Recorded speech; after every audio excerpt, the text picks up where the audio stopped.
ये भारत की शान।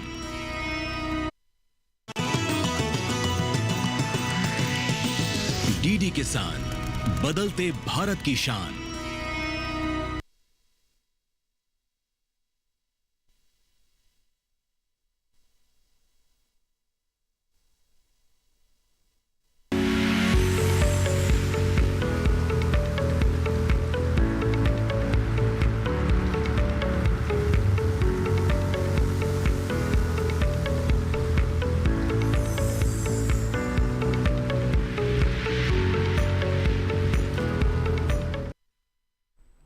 नमस्कार, आप देख रहे हैं दूरदर्शन किसान। कार्यक्रम हेलो किसान में आप सभी का स्वागत है। मैं हूं आपके साथ मोनालिसा। हेलो किसान एक फोन इन कार्यक्रम है जिसमें कृषि क्षेत्र से जुड़े हुए महत्वपूर्ण विषयों पर हम चर्चा करते हैं अपने विशेषज्ञ मेहमानों से। साथ ही फोन इन कार्यक्रम होने की वजह से आपकी भी इसमें महत्वपूर्ण भागीदारी होती है, क्योंकि सीधे सीधे आप अपने सवालों के साथ हमारे साथ इस कार्यक्रम में जुड़ सकते हैं, जहाँ आप सीधे टोल फ्री नंबर के जरिए सवाल पूछ सकते हैं, तो वहीं ईमेल या व्हाट्सएप के जरिए भी अपने सवाल भेज सकते हैं। तो बातचीत की शुरुआत करें इससे पहले आप सभी को रक्षाबंधन की ढेर सारी शुभकामनाएं। आइए आज के कार्यक्रम के विषय के बारे में आपको बता दें।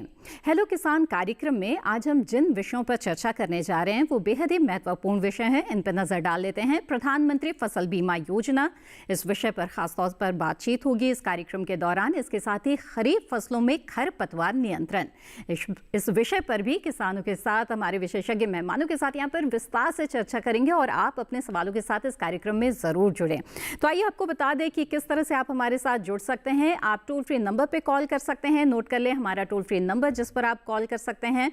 हमारा टोल फ्री नंबर है 1800-113060 और 1800-113061। ये हमारा टोल फ्री नंबर है जिस पर आप कॉल कर सकते हैं और अपने सवाल पूछ सकते हैं। इसके अलावा आपको बता दें कि आप व्हाट्सएप के माध्यम से भी अपना सवाल भेज सकते हैं। हमारा व्हाट्सएप नंबर नोट कर ले 8800520717। इस व्हाट्सएप नंबर पर आप सवाल भेज सकते हैं। अपना नाम और स्थान जरूर लिखें। इसके अलावा ईमेल भी भेज सकते हैं। नोट कर लें हमारी ईमेल आईडी hellokisan2015@gmail.com। इस ईमेल आईडी पर भी सवाल भेजने के साथ साथ अपना नाम और स्थान जरूर लिखें।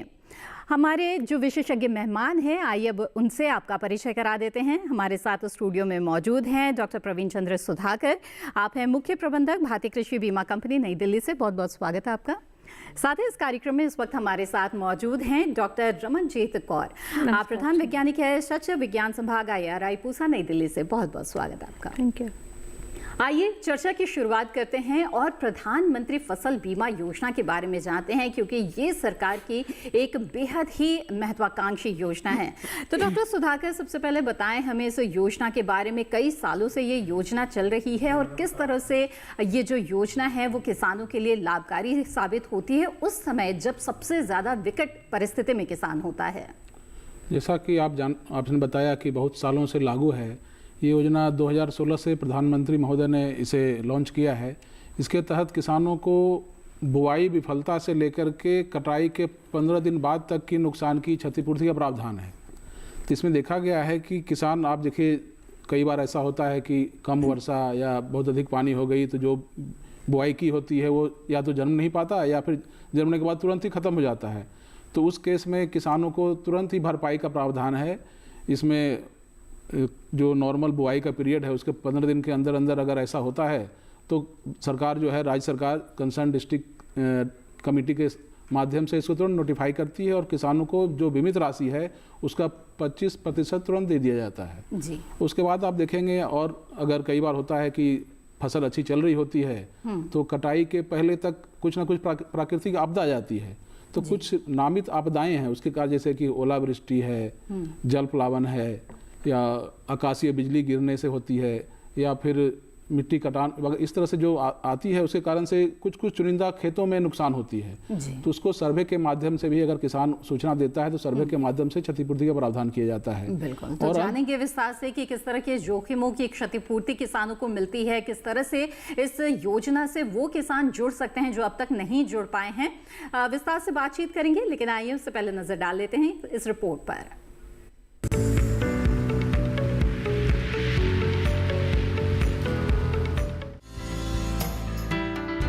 हमारी खेती काफी हद तक मॉनसूनी बारिश पर निर्भर करती है। कई बार अधिक बरसात, बाढ़ और ओलावृष्टि किसानों की दिन रात की मेहनत पर पानी फेर देते हैं। इन सब का सीधा असर फसलों की बुआई और पैदावार पर पड़ता है। किसानों की इसी चिंता को खत्म करने के लिए सरकार ने प्रधानमंत्री फसल बीमा योजना की शुरुआत की थी। प्रधानमंत्री फसल बीमा योजना यानी PMFBY को साल 2016 से पूरे देश में सफलतापूर्वक कार्यान्वित किया जा रहा है। ये योजना अब बीमाकृत किसानों की दृष्टि से विश्व की सबसे बड़ी योजना है। इस योजना के दिशा निर्देशों के प्रावधानों के अनुसार किसान का प्रीमियम हिस्सा खरीफ फसलों के लिए 2%, रबी फसलों के लिए 1.5% और वाणिज्यिक या बागवानी फसलों के लिए 5% है। कुछ राज्यों ने प्रीमियम में किसानों के हिस्से में छूट दी है। इस योजना के तहत 1,67,475 करोड़ रुपए के कुल दावों में से 1,63,519 करोड़ रुपए यानी 98% का भुगतान पहले ही किया जा चुका है। बता दें कि पहले अऋणी किसान बीमा नहीं करवाता था, लेकिन अब वो भी चाहे तो बीमा करवा सकता है। योजना को सरल बनाने के लिए सरकार ने कई उपाय भी किए हैं, जिससे योजना का लाभ लेने में किसानों को कोई परेशानी नहीं हो। अब नुकसान का आकलन नजरी नहीं, रिमोट सेंसिंग के माध्यम से कम 30% करना अनिवार्य कर दिया गया है। कई बार क्लेम भुगतान में देरी होती है। अगर देरी होती है तो बीमा कंपनी 12% पेनल्टी देगी, जो सीधे किसान के खाते में जाएगी।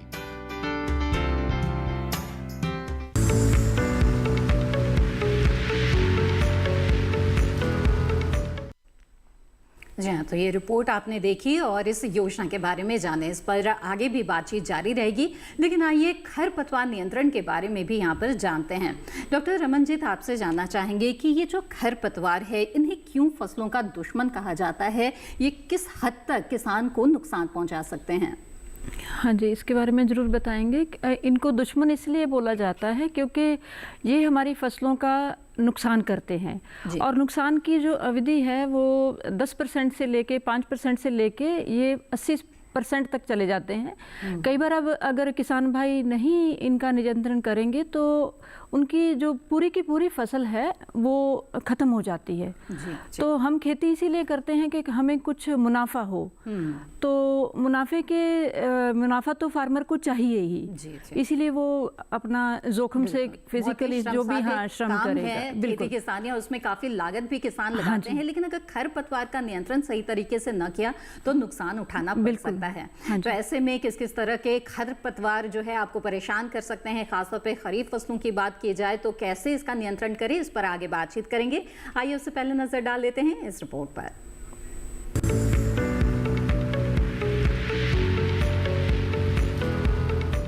खरीफ फसलों में पाई जाने वाली खरपतवारों को मुख्य रूप से 3 श्रेणियों में बांटा जा सकता है।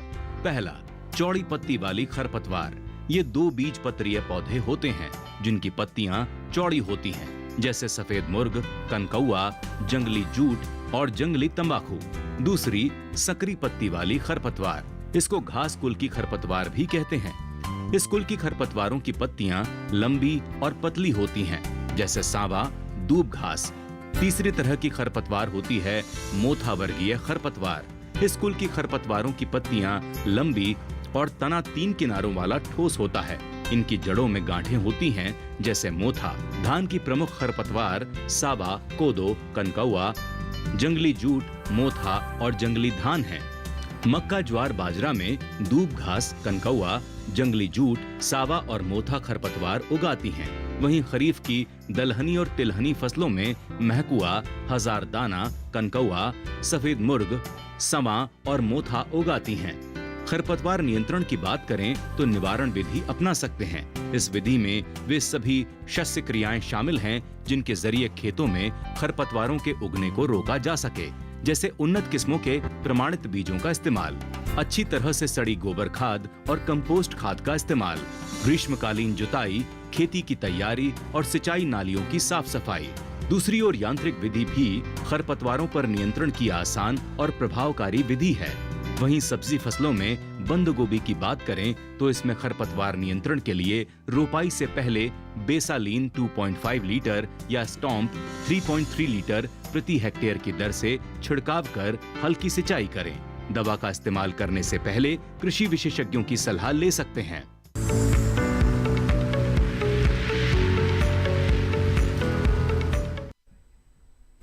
जहाँ तो रिपोर्ट आपने देखी, आइए बातचीत को आगे बढ़ाते हैं। डॉक्टर रमनजीत, आपसे जानना चाहेंगे, खरपतवारों की बात कर रहे हैं और खासतौर पे इस समय काफ़ी बरसात भी हो रही है देश के कई हिस्सों में, तो इस समय जो खरपतवार है उनके लिए बहुत ही अनुकूल परिस्थितियाँ बन जाती है, तो ऐसे में किसानों को किन बातों का ध्यान रखना चाहिए? हाँ जी, बरसात के मौसम में खरपतवार जो वैसे हैं, इनकी ये थोड़े ढीठ किस्म के होते हैं जी। तो 2-3 बार एक सीज़न में सपोज आपकी क्रॉप 100 दिन की है, जहाँ 3 महीने की है, 4 की है, तो 3-4 बार वो आएंगे। आप ख़त्म करोगे फिर दोबारा से उगेंगे, क्योंकि उनके बहुत सारे बीज जो हैं वो जो हमारी ज़मीन है ऊपरली सतह में होते हैं। तो जैसे जैसे बारिश उनको पानी मिलेगा तो वो एकदम से उभर के ऊपर आएंगे और बड़ी जल्दी से बढ़ेंगे। अगर एक जैसे ही आप न्यूट्रिएंट्स उनको दोगे अपनी सॉइल को, तो जो नदीन हैं वो ज़्यादा बढ़ेंगे आपकी क्रॉप से, तो दे आर वेरी कॉम्पिटिटिव हम बोल सकते हैं। और इनके ढीठ किस्म भी है और सीड प्रोडक्शन कैपेसिटी जो है बहुत ही ज़्यादा बीज बढ़ाते हैं, तो उसकी वजह से ये फसलों का काफ़ी नुकसान करते हैं। जैसे मैंने बताया कि 70-80% तक भी ये नुकसान कर सकते हैं। तो इसका एक थंब रूल है, जैसे बरसात में तो काफ़ी बढ़ेंगे क्योंकि बरसात होती है तो इनको पानी मिलता है और अच्छा अनुकूल एनवायरनमेंट मिलता है, तो ये अच्छे से बढ़ेंगे, अच्छा एनवायरनमेंट मिलेगा। तो एक थंब रूल है किसान भाइयों के लिए कि जो भी आपकी फसल की अवधि है, जो 1/4 से लेके 1/3 हिस्सा जो फसल की अवधि का है, मान ले कि आपकी जो फसल है 100 दिन की है, तो पहले जो 25 दिन है उससे लेके 35 दिन अगर आप अपनी फसल को खरपतवार से फ्री रख सकें तो बाद में आपको उतना नुकसान नहीं करेंगे। अगर बाद में कोई आते भी हैं तो आपकी क्रॉप ऊपर आ जाएगी, तो वो अपने आप वो ऑटोमेटिकली वो उसको कंट्रोल कर लेगी। तो बहुत ही अच्छा सुझाव यहाँ पर आपने दिया है बरसात के इस मौसम पे खासतौर पे किसानों को क्या करना चाहिए। आइए अब आगे बढ़ते हैं। डॉक्टर सुधाकर, अब आपसे जानना चाहेंगे, जो प्रधानमंत्री फसल बीमा योजना है कई सालों से चल रही है और इसमें समय समय पर हमने कई तरह के परिवर्तन भी आते हुए देखे हैं। सबसे खास बात है कि इसे काफ़ी सरल बनाया गया है, तो जानना चाहेंगे कि किस किस तरह से इस योजना को सरल बनाने के उपाय इस दौरान किए गए हैं। देखिए, अब शुरू में जब ये योजना लाई गई थी तो ये NAIS राष्ट्रीय कृषि बीमा योजना का थोड़ा संवर्धित प्रारूप था ये, उसमें कई सारी, तो इसमें अगर सबसे सरलीकरण की बात करते हैं तो इसमें किसानों को पूरे एक समान दर हर किसानों के लिए फिक्स किया गया। खरीफ में 2%, रबी में 1.5% और अगर बागवानी फसलें हैं तो 5%। तो हर किसानों को इस तरह का एक दर रखा गया, मतलब कि 1 नेशन 1 रेट। ये सबसे सरलीकरण प्रक्रिया है। दूसरा कि किसान डायरेक्टली बीमा करा सकता है, उसके लिए भारत सरकार ने पोर्टल बना रखा है, कहते हैं नेशनल क्रॉप इंश्योरेंस पोर्टल।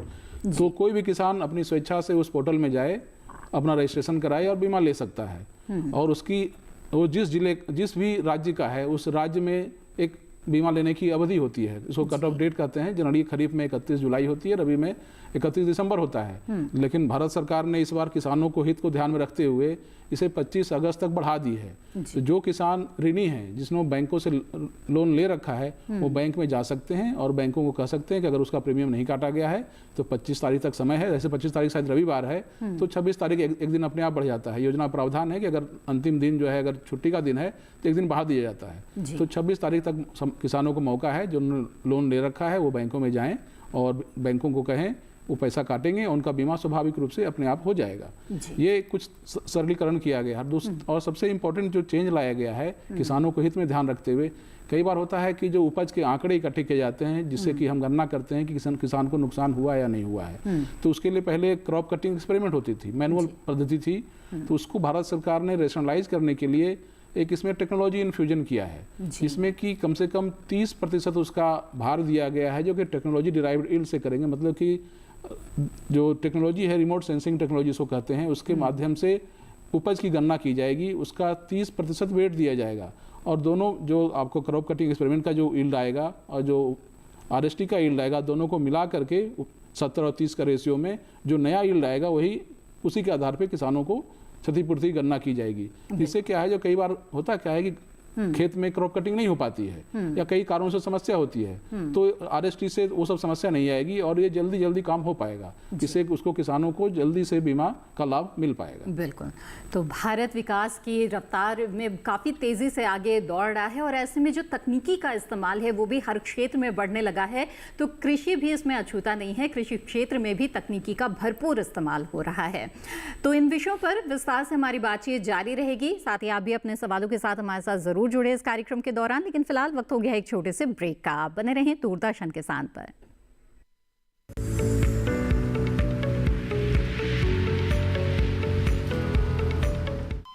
अरे सुन तो।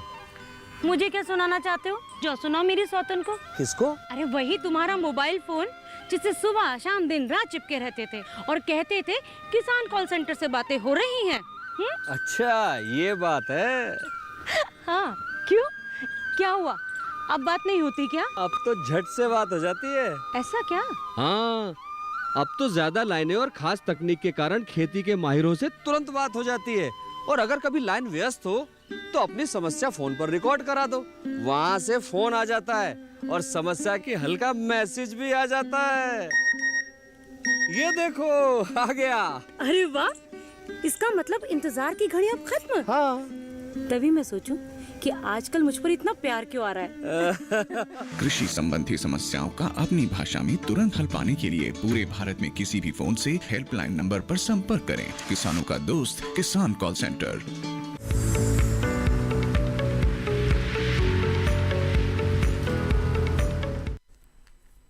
ब्रेक के बाद आप सभी का फिर से स्वागत है। आप देख रहे हैं कार्यक्रम हेलो किसान।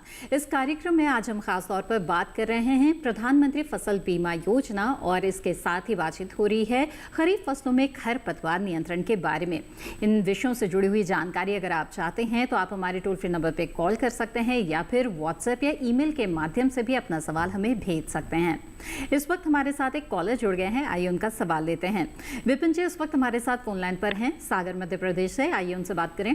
विपिन जी स्वागत है आपका, बताइए क्या जानना चाहते हैं। जी नमस्ते मैम, आप सभी को रक्षाबंधन की बहुत बहुत शुभकामनाएं। जी नमस्कार, आपको भी शुभकामनाएं, बताएं। जी थैंक यू, आप बहुत दिनों बाद आई हैं और अच्छा लग रहा है। मेरे दो सवाल हैं। जी। पहला सवाल में था कि प्रधानमंत्री फसल बीमा योजना में अगर कोई भी किसान बीमा करवाते हैं तो क्या उन्हें किसी कंपनी बेसिस का भी ध्यान रखना चाहिए कि इसी कंपनी से करवाना चाहिए या फिर इसमें कोई ज्यादा जांच करने की आवश्यकता नहीं होती है? और दूसरा सवाल में था कि मैडम से सवाल था मेरा कि मिश्रित खेती की हमने सोयाबीन की, तो इसमें खरपतवार का विशेष प्रबंधन कैसे कर सकते हैं? कौन कौन सी फसल है? सोयाबीन और अरहर और सोयाबीन की फसल है, तो खरपतवार का प्रबंधन कैसे करें? ठीक है, आइए आपके दोनों सवालों के जवाब लेते हैं। जी डॉक्टर सुधाकर, सबसे पहले बताएं कि बीमा कंपनी का क्या ध्यान रखना जरूरी होता है? देखिए, जैसा कि किसान बंधु ने पूछा है, ये बहुत ही उचित सवाल है जी। ये देखिए, ये कृषि बीमा जो है ये राज्य सरकार के अधीन में आता है।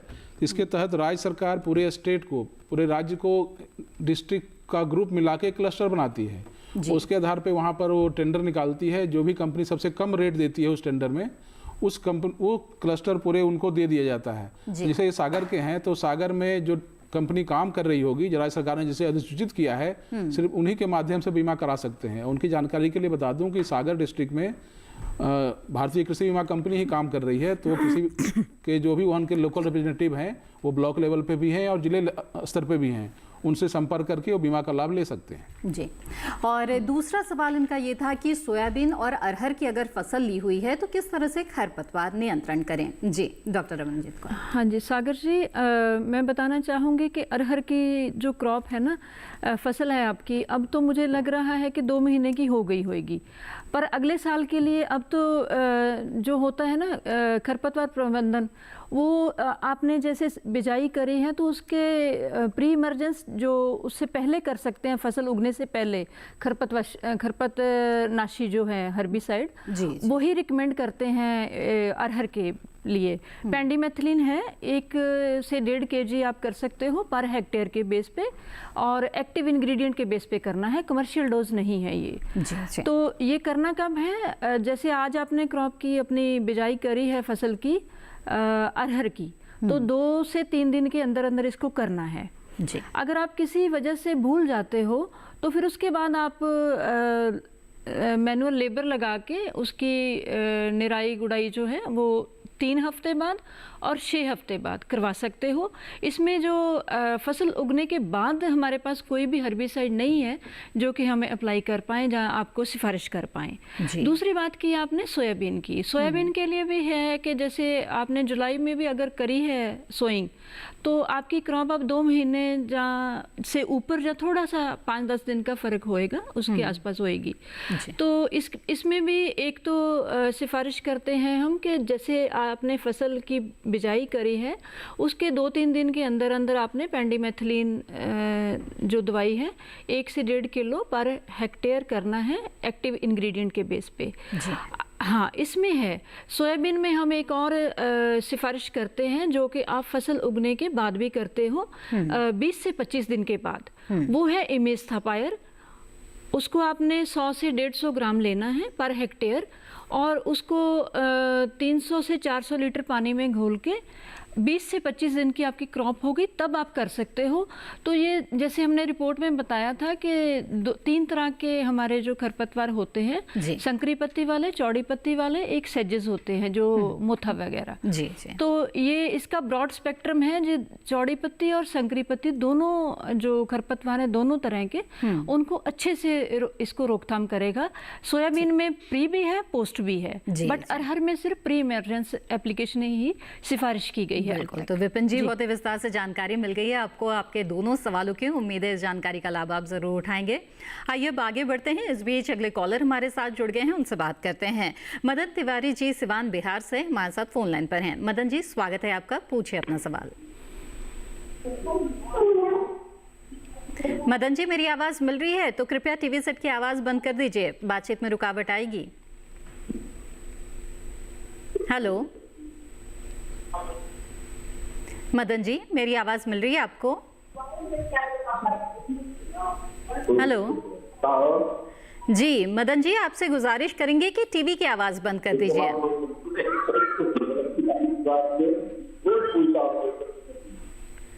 मदन जी, आपकी आवाज हमें साफ साफ नहीं मिल पा रही है, टीवी की आवाज बंद कर दीजिए और अपना सवाल पूछिए। हेलो, चलिए, लग रहा है हमारा संपर्क टूट गया है। हमारे दर्शकों से हमेशा हमारी यही गुजारिश होती है कि जब भी हमारे टोल फ्री नंबर पे कॉल करें तो टीवी की आवाज़ ज़रूर बंद कर दें, इससे बातचीत में रुकावट आती है, कई बार कॉल भी कट हो जाता है तो सवाल भी हम नहीं ले पाते। बहरहाल, आइए अब आगे बढ़ते हैं और बातचीत को आगे बढ़ाते हैं। डॉक्टर सुधाकर, जानना चाहेंगे प्रधानमंत्री फसल बीमा योजना के बारे में। जो किसान अब तक इसका लाभ नहीं ले पाए हैं, इससे जुड़ नहीं पाए हैं, उन्हें किस तरह से इससे जुड़ना चाहिए, क्या प्रक्रिया होगी? देखिए, इस बीमा योजना में 2 तरह के किसान माने गए हैं। एक तो वो किसान जो किसी भी बैंक से ऋण लेते हैं और दूसरे वो जो अपनी स्वयं की पूंजी से खेती कर रहे हैं, उसको हम अऋणी किसान कहते हैं जी। तो अऋणी किसान को बीमा कराने की अंतिम अवधि निकल चुकी है और जो ऋणी किसान हैं उनके लिए भारत सरकार ने केसीसी किसानों के सैचुरेशन पॉइंट ऑफ व्यू से ध्यान रखते हुए इसको 25 अगस्त तक बढ़ा दी है।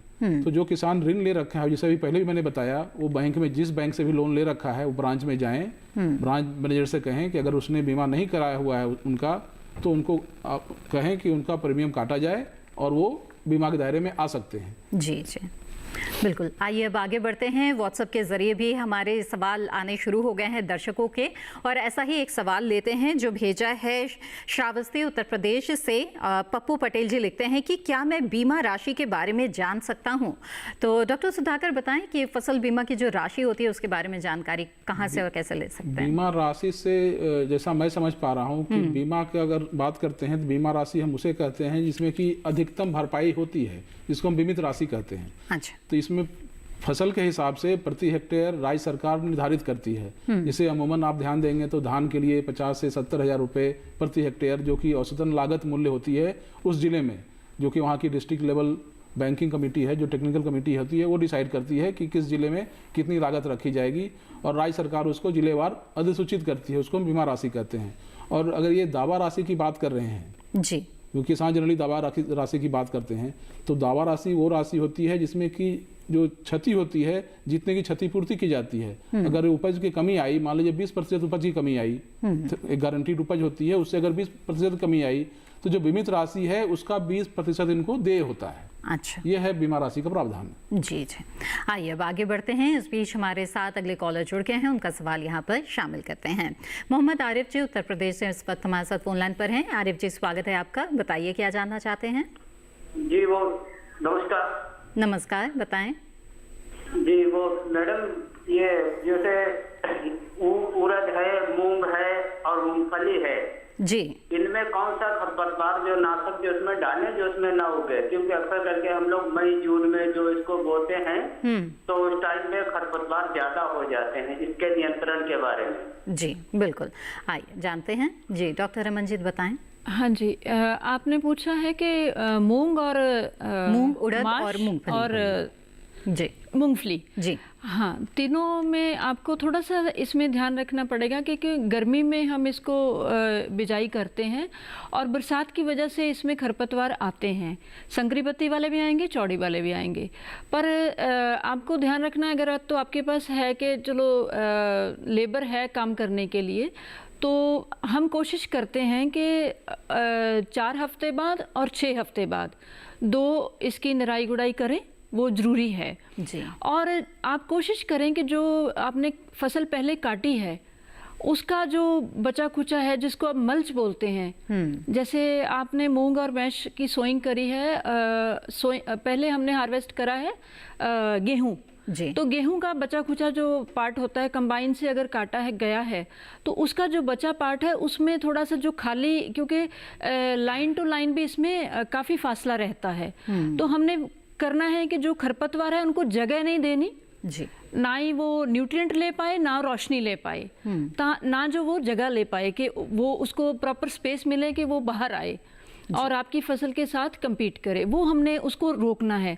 तो उसको रोकने के लिए हम 2-3 जो तरीके हैं जो कि बिल्कुल एनवायरनमेंट के लिए भी सेफ हैं, वो तो है कि मल्च आप बीच में जो लाइन टू लाइन फसल उगाई है, बीच में जो खाली जगह पड़ी है उसमें मल्च पूरा बिछा दें, तो उससे क्या होगा खरपतवार काफ़ी हद तक जो है वो जम नहीं पाएंगे, उगेंगे नहीं।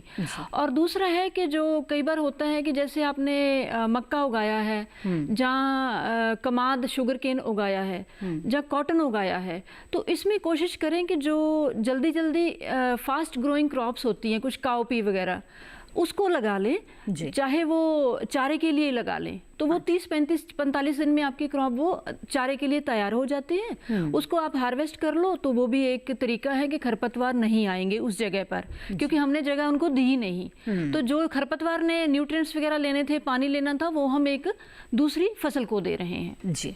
तो उसमें आप लाभ भी हो गया आपका और खरपतवार भी नहीं आए।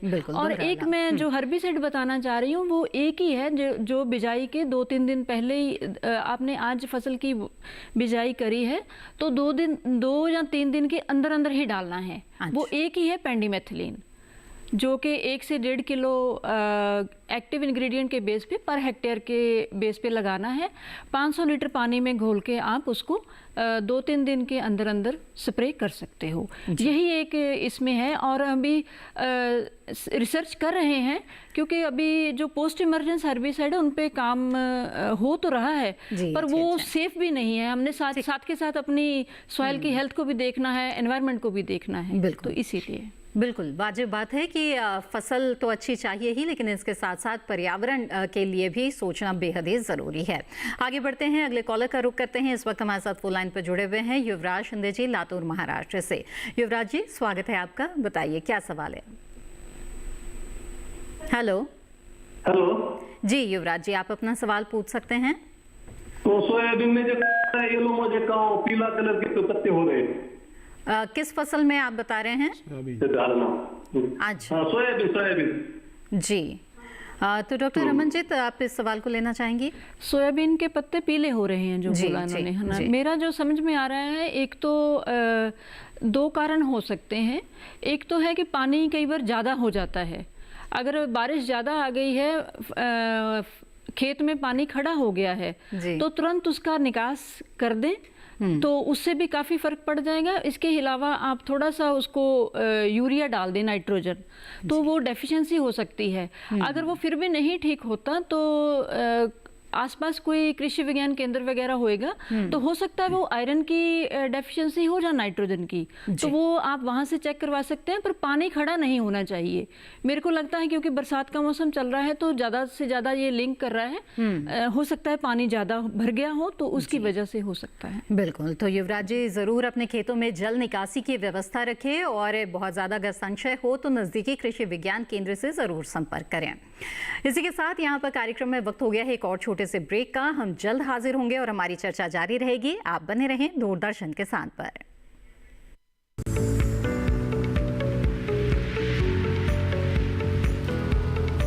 डीडी किसान ने कर ली है तैयारी, यहाँ मिलेगी पशुपालन की हर एक जानकारी, घर आंगन से लेकर व्यावसायिक फार्म तक, मुर्गी पालन से लेकर रेगिस्तान के जहाज तक। बीमारियों से पशुपालक बिल्कुल ना हो परेशान, विशेषज्ञ करेंगे आपकी समस्या का समाधान। देखिए अपना पशु चिकित्सक हर रविवार शाम 6:30 बजे दूरदर्शन किसान पर।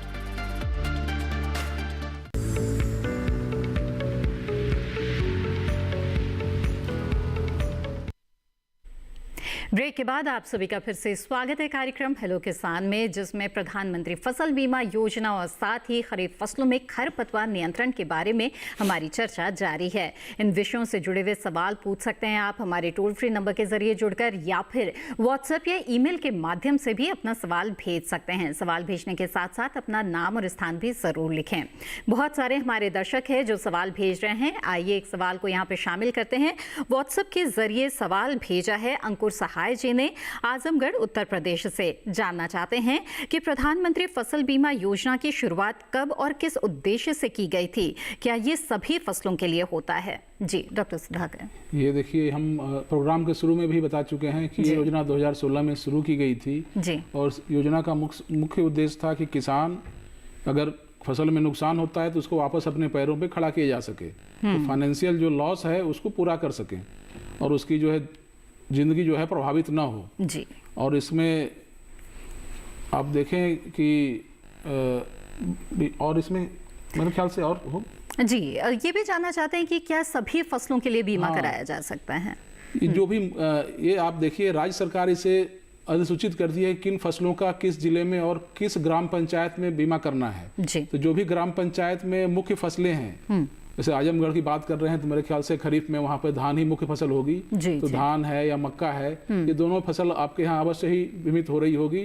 और इसके अलावा माइनर फसल अगर होए, कोई ग्रीन ग्राम बैकग्राम जैसे मूंग है, उर्द है, अगर उसकी भी खेती होती है तो उसकी बीमा का प्रावधान राज्य सरकार के द्वारा जनरली किया जाता है। अगर अधिक जानकारी चाहिए तो आप भारत सरकार का पोर्टल NCIP में चले जाएं या नजदीकी किसी बैंक में चले जाएं, या बीमा प्रतिनिधि आपके ब्लॉक स्तर पे भी होंगे या जिला स्तर पे भी होंगे, उनसे भी संपर्क करके इसकी जानकारी आप ले सकते हैं। बिल्कुल।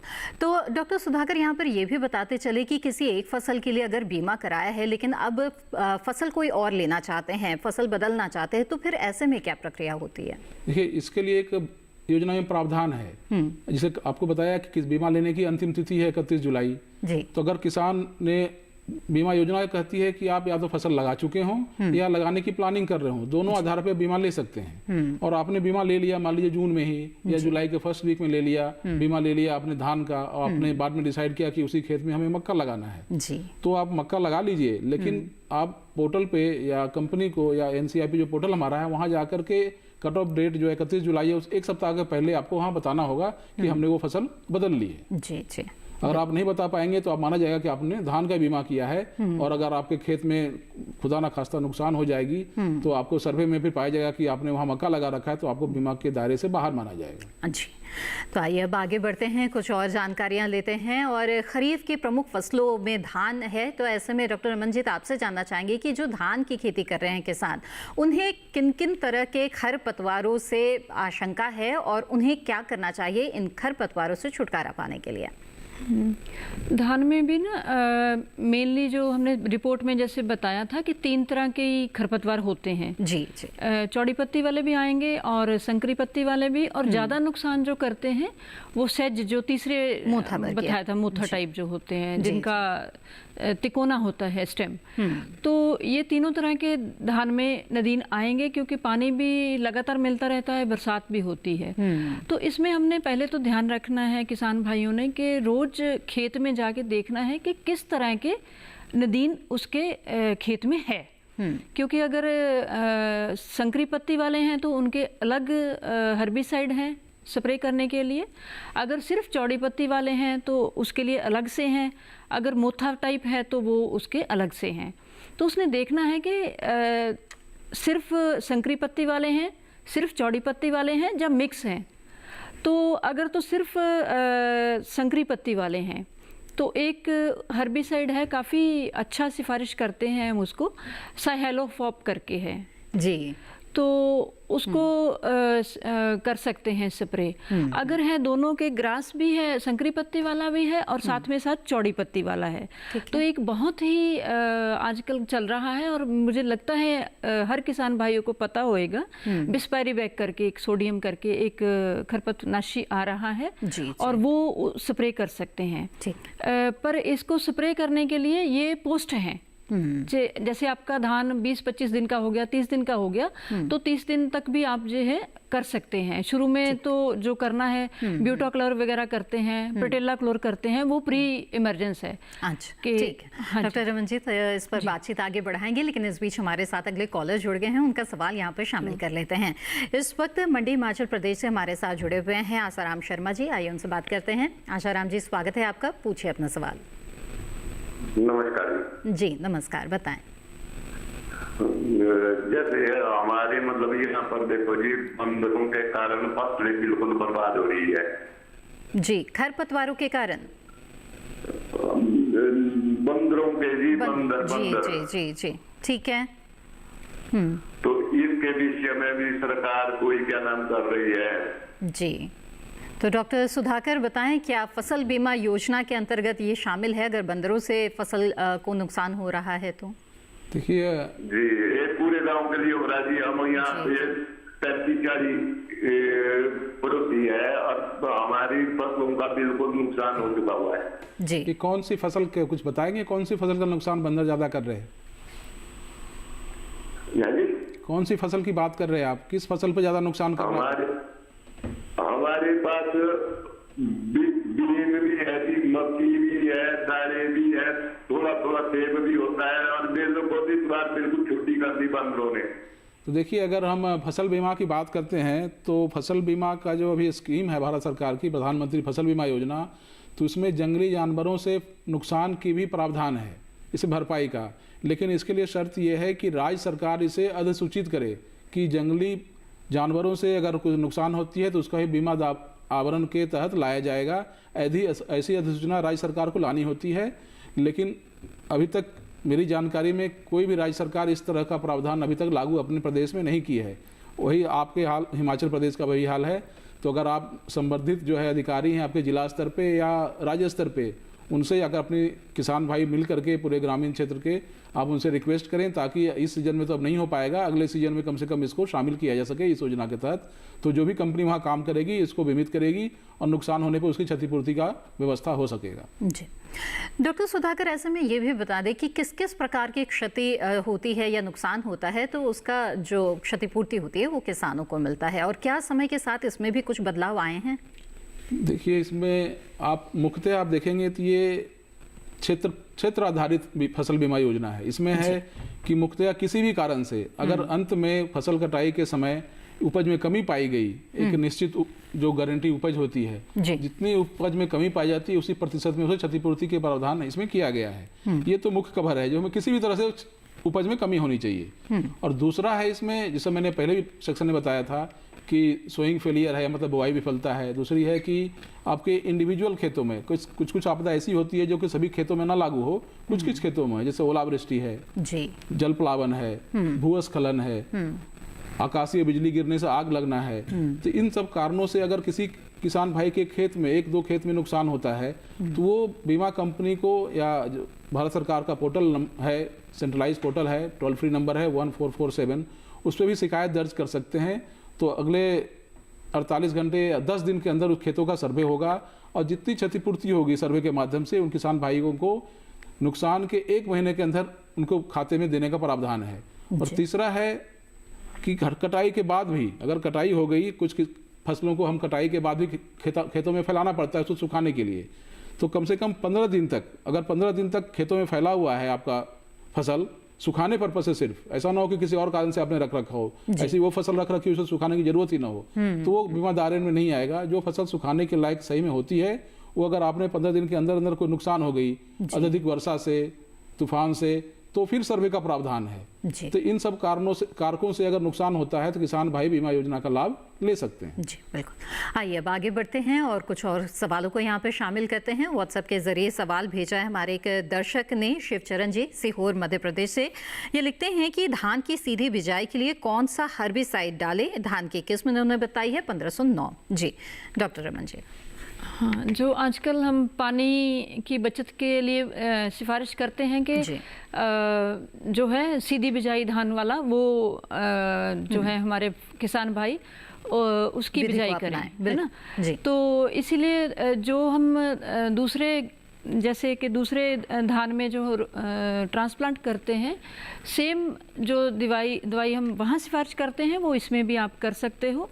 जैसे कि बिजाई आपने कर दी तो उसके साथ ही 2-3 दिन के बाद, जहाँ 2 दिन के अंदर अंदर आप कर सकते हो पेंडिमेथिलीन। वो जरूर करनी है, मेड़ भी नहीं छोड़नी और बाउंड्री भी नहीं छोड़नी, याद रहे। क्योंकि जब मेड़ छोड़ते हो तो मेड़ के जो मेड़ की मिट्टी वाले जो सीड होंगे खरपतवार के, वो जम जाएंगे। आपका खेत जहाँ प्लॉट बना दिया आपने, वो वहाँ आपने स्प्रे कर दी तो मेड़ वाले सारे अंदर इधर घुसेंगे या दूसरी साइड घुसेंगे। तो ध्यान रहे कि मेड़ भी नहीं छोड़नी है, पेंडिमेथिलीन जरूर स्प्रे करनी है जब आपने धान की सीधी बिजाई करी है।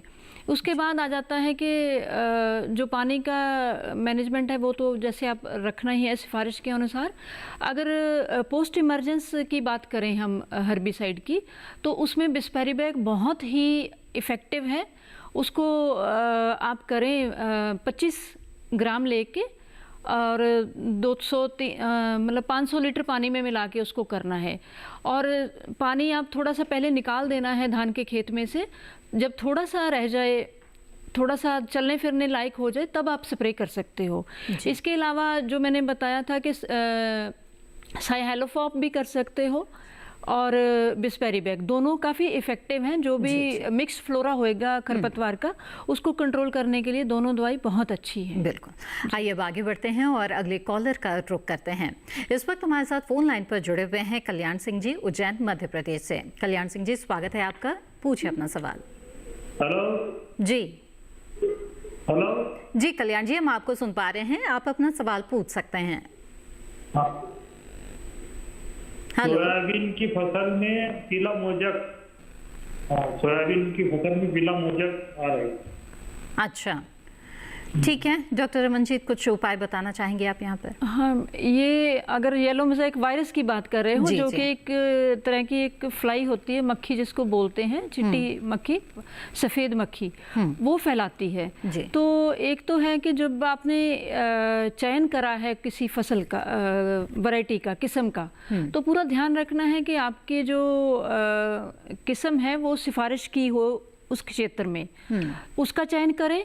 नई किस्म जो आ रही है रिलीज़ होके, जैसे यूनिवर्सिटी से आ रही है या KVK के थ्रू आ रही है, कोई बड़े इंस्टीट्यूट से आ रही है, तो वो हमेशा जो पुरानी वाली होती है उससे के जो उसकी यील्ड भी होती है 15 से 20% ज़्यादा होती है, तो उसका चयन करें। और तीसरी बात यह है कि कीड़े मकोड़े और बीमारियों से ज़्यादा वो रोधक होती है, ज़्यादा क्षमता होती है उसको कंट्रोल करने के लिए, उसको फाइट करने के लिए। तो ये 2-3 चीज़ों का ध्यान रखना है। अगर अब आ गया है तो जो प्लांट अगर थोड़े हैं तो उनको ध्यान से उखाड़ के दूर ले जाके उसको ज़मीन में दबा देना है। तो यही है इसका, क्योंकि अगर थोड़ा सा भी जो मौसम जो चल रहा है ना, इससे ज़्यादा वो स्प्रेड होता है, बड़ी जल्दी फैलता है। तो जल्दी से जल्दी आप अपने खेत में जाइए, जितने भी पौधे लग रहे हैं आपको 5% 10% वो उखाड़ के कहीं ज़मीन में थोड़ा दबा दीजिए। जी, तो कल्याण जी, मुझे उम्मीद है कि आप ज़रूर जल्द से जल्द इस सुझाव पर अमल करेंगे और इसका लाभ भी आपको ज़रूर होगा। आइए अब आगे बढ़ते हैं और डॉक्टर सुधाकर आपसे जानना चाहेंगे कि प्रधानमंत्री फसल बीमा योजना से जो किसान जुड़े हुए हैं, कई बार कई किसानों की शिकायत ये होती है कि क्लेम मिलने में उन्हें देरी होती है। तो ये देरी की वजह क्या क्या हो सकती है और इससे बचने के लिए क्या कुछ उपाय किए जा सकते हैं, कुछ सावधानियाँ बरती जा सकती हैं? ये बहुत ही इम्पोर्टेंट सवाल है आपकी तरफ से। जी। इसमें देखिए बीमा योजना में प्रावधान है, जनरली ऐसा होता है क्या कि अगर दावा भुगतान के योग्य हो गया है कोई किसान तो उसको तुरंत ही भुगतान करने का प्रावधान है। और इसके लिए भारत सरकार ने पोर्टल के माध्यम से, सरकारी पोर्टल के माध्यम से डायरेक्ट किसानों के खाते में दावा राशि का भुगतान किया जाता है। और अगर डिले होता है इंश्योरेंस कंपनी के पार्ट में, तो जैसा कि आपने अभी कुछ दिखलाया भी है कि 12% उसमें जो है ब्याज का भी प्रावधान है जो किसानों के खाते में जाता है। लेकिन अब कारण है कि क्यों लेट होता है, तो इसके लिए सबसे बड़ा कारण है कि जो किसान जब बीमा कराने के लिए आता है तो वो अपना खाता सही संख्या सही नहीं दे पाता। उसमें खाता संख्या में जरा सा भी गलती होती है तो वो ऑनलाइन ट्रांसफर जब होता है तो वो फेल हो जाता है। एक बार फेल हो गया तो ये फिर बहुत लंबा प्रोसेस है। आपको फिर खाते को अपडेट करना होगा, कुछ अंडरटेकिंग देनी होती है, तो किसानों को फिर भी विलम्ब होता है। तो मैं किसान भाइयों से आवेदन करूंगा कि जब भी बीमा कराने जाएं तो अपने खाता संख्या, आधार संख्या बिल्कुल सही उसमें दर्ज कराएं, ताकि अगर खाता संख्या भी कई बार फेल होता है तो आधार के माध्यम से पेमेंट होता है। अगर और दूसरा है कि आधार का माध्यम जो आपका है उसको किसी बैंक से लिंक करके रखें, ताकि अगर आपका ओरिजिनल खाता फेल हुआ तो आधार वाले खाते में पैसा चला जाएगा।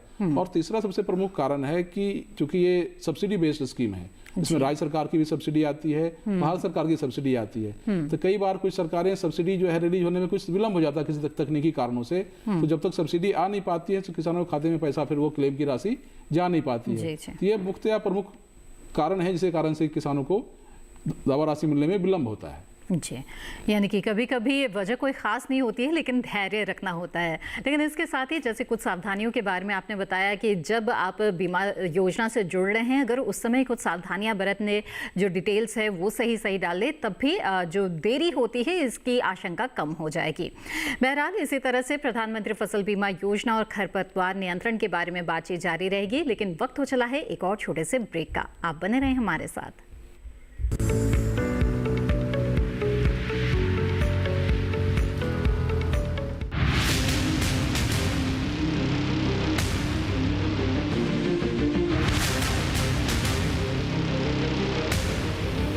जब तपती है धरती, सूरज उगलता है आग, ठंड में जब सर्दी जमा देती सबके हाल, सब छुप जाते अपने अपने घरों में, तब बाहर निकलता सिर्फ एक इंसान, भरने के लिए हम सबका पेट, खून को पसीने की तरह देता बहा, थक जाता, झुलस जाता, हो जाता बीमार, तब उसकी सेहत का ध्यान रखता सिर्फ डीडी किसान।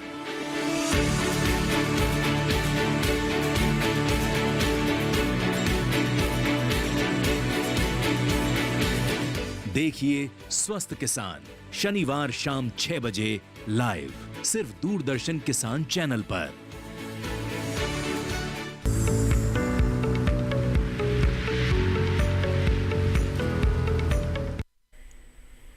ब्रेक के बाद आप सभी का फिर से स्वागत है। आप देख रहे हैं कार्यक्रम हेलो किसान। इस कार्यक्रम में प्रधानमंत्री फसल बीमा योजना और खरीफ फसलों में खरपतवार नियंत्रण के बारे में चर्चा जारी है। इस बीच हमारे साथ एक कॉलर जुड़ गए हैं, आइए सबसे पहले उनका रुख कर लेते हैं। धर्मेंद्र कुमार शुक्ला जी इस वक्त हमारे साथ फोन लाइन पर जुड़े हुए हैं छतरपुर मध्य प्रदेश से। धर्मेंद्र जी, मेरी आवाज मिल रही है क्या आपको? हेलो जी धर्मेंद्र जी, आपसे सबसे पहले गुजारिश करेंगे कि टीवी की आवाज बंद कर दीजिए, इससे बातचीत में रुकावट आएगी। धर्मेंद्र जी, टीवी की आवाज बंद कर दीजिए, फोन लाइन के जरिए बात करें। जी बताएं। आपसे सबसे पहले गुजारिश करेंगे कि टीवी की आवाज बंद कर दीजिए। जी धर्मेंद्र जी, अपना सवाल पूछ सकते हैं आप। कर दी मैम टीवी की आवाज? जी ठीक है, और कम कर सकते हैं, अभी भी आवाज आ रही है। अपना सवाल पूछिए। मैम हमने मैंने सोयाबीन की फसल में 2-3 बार दवाई डाल ली मैम। अच्छा।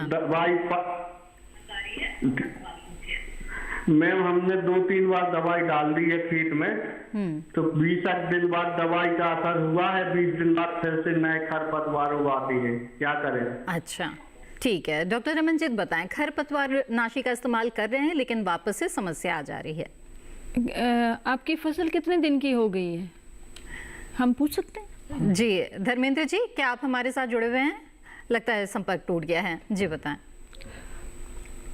जी संपर्क टूट गया है। हाँ, मुझे जो लग रहा है, अगर आपने टाइम से ही फसल की बिजाई करी है तो वो 2 महीने की या 1.5 से ऊपर हो गई होगी। जी जी। तो जैसे मैंने पहले भी बताया एक श्रोता को कि एक तो पेंडिमेथिलिन है जो कि हम सिफारिश करते हैं कि बिजाई के 2 से 3 दिन के अंदर अंदर करना है, क्योंकि आजकल जो मौसम चल रहा है लगातार बारिश हो रही है, तो नदीन है जो वो 3-4 फ्लशेज में आते हैं, एक में दवाई कर दी आपने, ख़त्म नहीं होंगे। पर आपका एक थंब रूल भी मैंने बताया था किसान भाइयों को कि जो पहले आपके 25 से जो 35-40 दिन हैं, वो अगर खरपतवार आपने तब कंट्रोल में रख लिए हैं तो आपका बाद में ज़्यादा नुकसान नहीं करते वो, अगर आ भी जाएं। अगर 2 महीने की फसल हो गई है तो अब खरपतवार छोटे हैं, फसल आपकी काफ़ी हाइट आ गई होगी, 50 सेंटीमीटर 60 सेंटीमीटर, तो खरपतवार अगर नए जम रहे हैं तो वो ज़्यादा नुकसान नहीं करेंगे। फिर भी अगर आपकी जो क्रॉप है, फसल है, अगर 1 महीने के से छोटी है तो एक इमेज था पायर करके जो मैंने बताई थी हर्बिसाइड, वो आप स्प्रे कर सकते हो। पर अगर 2 महीने से ज़्यादा हो गई है तो फिर तो आप लेबर लेके उसकी निराई गुड़ाई भी कर सकते हो, वही एक सोल्यूशन है अगर ज़्यादा हो रहा है तो। जी जी जी बिल्कुल। आइए अब आगे बढ़ते हैं और डॉक्टर सुधाकर जानना चाहेंगे कि आपने तकनीकी के समावेश की बात की थी प्रधानमंत्री फसल बीमा योजना में, तो जानना चाहेंगे और भी विस्तार से कि किस तरह से इस समावेश ने इस पूरी प्रक्रिया को और भी आसान बनाया है और किसानों के लिए खासतौर पर बेहद सहज बना दिया। देखिए, जैसा हम लोग सभी जानते हैं कि तकनीकी के माध्यम से कोई भी योजना या कोई भी चीज़ पारदर्शी हो जाती है। जी। तो इसमें इस योजना में आप देखें शुरू से लेकर अंत तक हर स्टेप पे भारत सरकार ने तकनीक को शामिल करने की कोशिश की है और काफ़ी हद तक इसमें सफल भी हुई है। जी। तो आप जैसे सबसे पहले है NCIP पोर्टल का डेवलपमेंट, कोई भी किसान सीधे वहाँ जाके बीमा ले सकता है। ऐप के माध्यम से उन्होंने एड ऐप डेवलप किया है, किसान चाहे तो मोबाइल खोले अपना एड ऐप के माध्यम से बीमा ले सकता है और उसकी सारी सूचना NCIP पोर्टल में दर्ज होती है।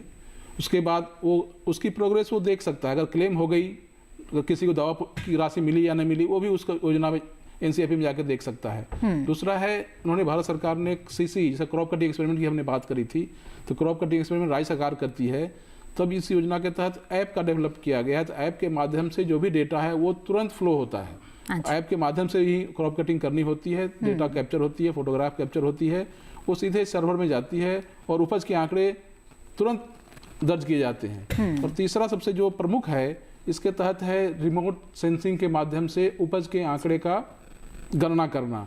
इसके तहत अगर किसी कारण से मान लीजिए क्रॉप कटिंग नहीं हो पाई, तो इसमें प्रावधान है कि भारत सरकार जो एक संस्था है MNCF जिसको कहते हैं, उनके सहयोग लेकर के सिंथेटिक उपज के आंकड़े के माध्यम से भी बीमा का भुगतान करने का प्रावधान हो सकता है। जी। इस तरह से आप देखेंगे कि शुरू से लेकर के अंत तक हर स्टेप में तकनीक का इसमें इस्तेमाल करने की व्यवस्था की गई है। बिल्कुल।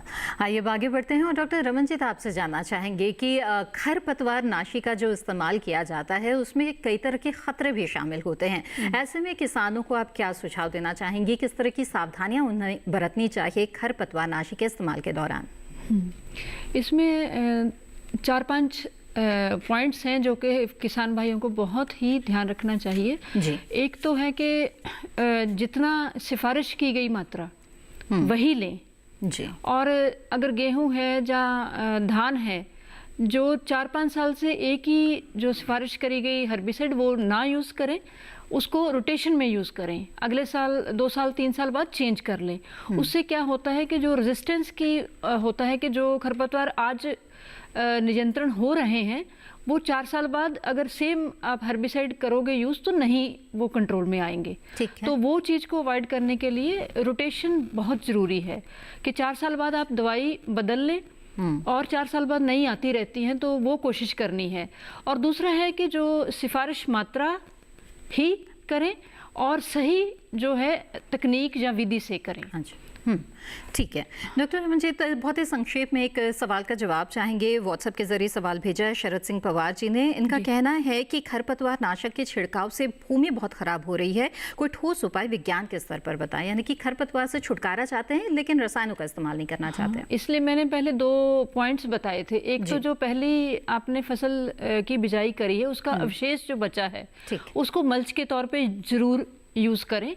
और जो जिसमें लाइन टू लाइन फासला है, जैसे मेज में है, शुगर केन में है, कॉटन में है, उसमें हम कोशिश करें कि जो पारंपरिक विधि से जो इंटरक्रॉपिंग अंतर फसली बोलते हैं, अंतर फसलें, तो उनका जरूर चयन करें। उससे आपको डबल फायदा भी रहेगा और आप जो एनवायरनमेंट है उसको भी सेव कर पाओगे और भूमि के लिए भी हेल्थ वाइज अच्छा मुझे रहेगा। उम्मीद है कि किसान इन उपायों को जरूर अपनाएंगे और इससे उनकी खेती और भी उन्नत होगी। डॉक्टर रमनजीत कौर और डॉक्टर सुधाकर, आप दोनों ने बहुत अहम और बहुत अच्छी जानकारियां हमें दी। बहुत बहुत धन्यवाद आप दोनों का। Thank you. तो विस्तार से जाना आज आपने प्रधानमंत्री फसल बीमा योजना के बारे में और इसके साथ ही खरपतवार नियंत्रण के बारे में। आइए आगे बढ़ते हैं और अगले विषय के बारे में आपको बता दें। हेलो किसान कार्यक्रम में जो अगला विषय रहेगा जिस पर चर्चा की जाएगी वो है बरसात में पशुओं का प्रबंधन।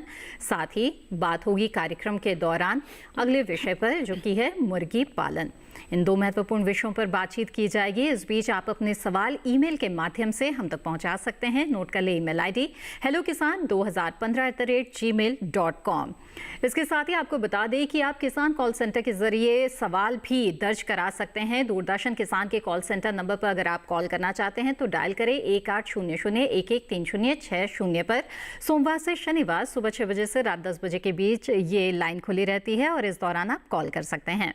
बता दें कि हेलो किसान कार्यक्रम को अगर आप दोबारा देखना चाहते हैं तो आप दूरदर्शन किसान के यूट्यूब चैनल से जुड़ सकते हैं। इसके लिए टीवी स्क्रीन पर दिखाए जा रहे इस QR कोड को स्कैन करें, इससे सीधे आप हमारे यूट्यूब चैनल से जुड़ जा सकते हैं और कभी भी कहीं भी आप हेलो किसान कार्यक्रम को दोबारा देख सकते हैं।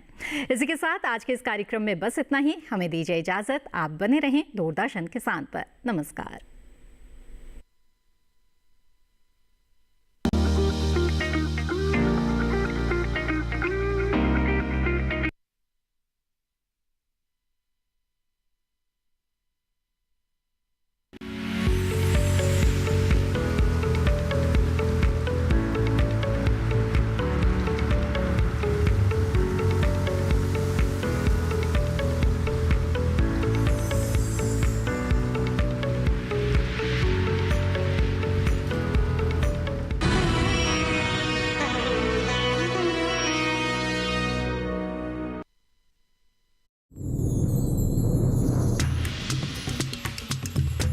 कहते हैं कि बकरी जो है ना गरीबों की गाय है। अन्न का राजा यानी गेहूं कुपोषण की समस्या का समाधान हो सकता है। हमारे साथ श्रीनगर से एक किसान है जो केसर की खेती करते हैं।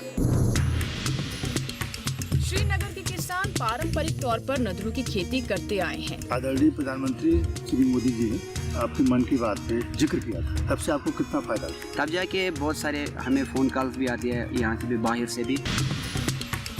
मोती की बात करें तो ज्योतिष में इसे चंद्र का रत्न माना जाता है। हम लोगों ने कल्चर्ड मोती जो हम टैंक में या तालाब में करेंगे, जिसको संवर्धित मोती बोलते हैं। इस फसल से महिलाओं का सशक्तिकरण भी हो रहा है।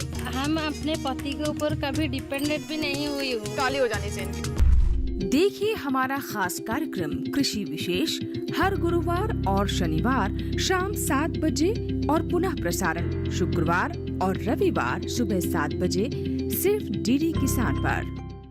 नमस्कार किसान भाइयों और बहनों, आप देख रहे हैं मंडी खबर। मैं हूं आपकी AI एंकर भूमि। आज हम आपके लिए लाए हैं देश भर की मंडियों से ताजा तरीन भाव। सबसे पहले बात करते हैं सेब के भाव की। एग मार्केट के अनुसार हरियाणा की गुरुग्राम मंडी में सेब का भाव रहा 12,500 रुपए प्रति क्विंटल। पंजाब की गढ़शंकर मंडी में सेब की खरीद 8,000 रुपए प्रति क्विंटल पर हुई। केरल की मंजेरी मंडी में सेब का कारोबार 12,550 रुपए प्रति क्विंटल पर हुआ। अब जानते हैं प्याज के भाव। हरियाणा की गुरुग्राम मंडी में प्याज का भाव रहा 2,000 रुपए प्रति क्विंटल। राजस्थान की गोलूवाला मंडी में प्याज के सौदे 3,800 रुपए प्रति क्विंटल पर हुए। उत्तर प्रदेश की लखनऊ मंडी में प्याज का कारोबार 2,920 रुपये प्रति क्विंटल पर हुआ। अब बात करते हैं गेहूं के भाव की। मध्य प्रदेश की अलीराजपुर मंडी में गेहूं की खरीद 2,600 रुपये प्रति क्विंटल पर हुई। राजस्थान की सूरतगढ़ मंडी में गेहूं का भाव रहा 2,430 रुपये प्रति क्विंटल। उत्तर प्रदेश की जहानाबाद मंडी में गेहूं के सौदे 2,303 रुपये प्रति क्विंटल पर हुए। सभी भाव आवक और गुणवत्ता के अनुसार हैं। तो यह था आज का मंडी भाव। आप देखते रहिए डीडी किसान। धन्यवाद।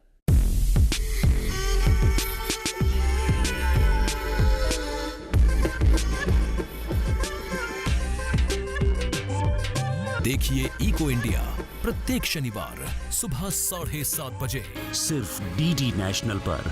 देश का पहला चैनल, देश का अपना चैनल।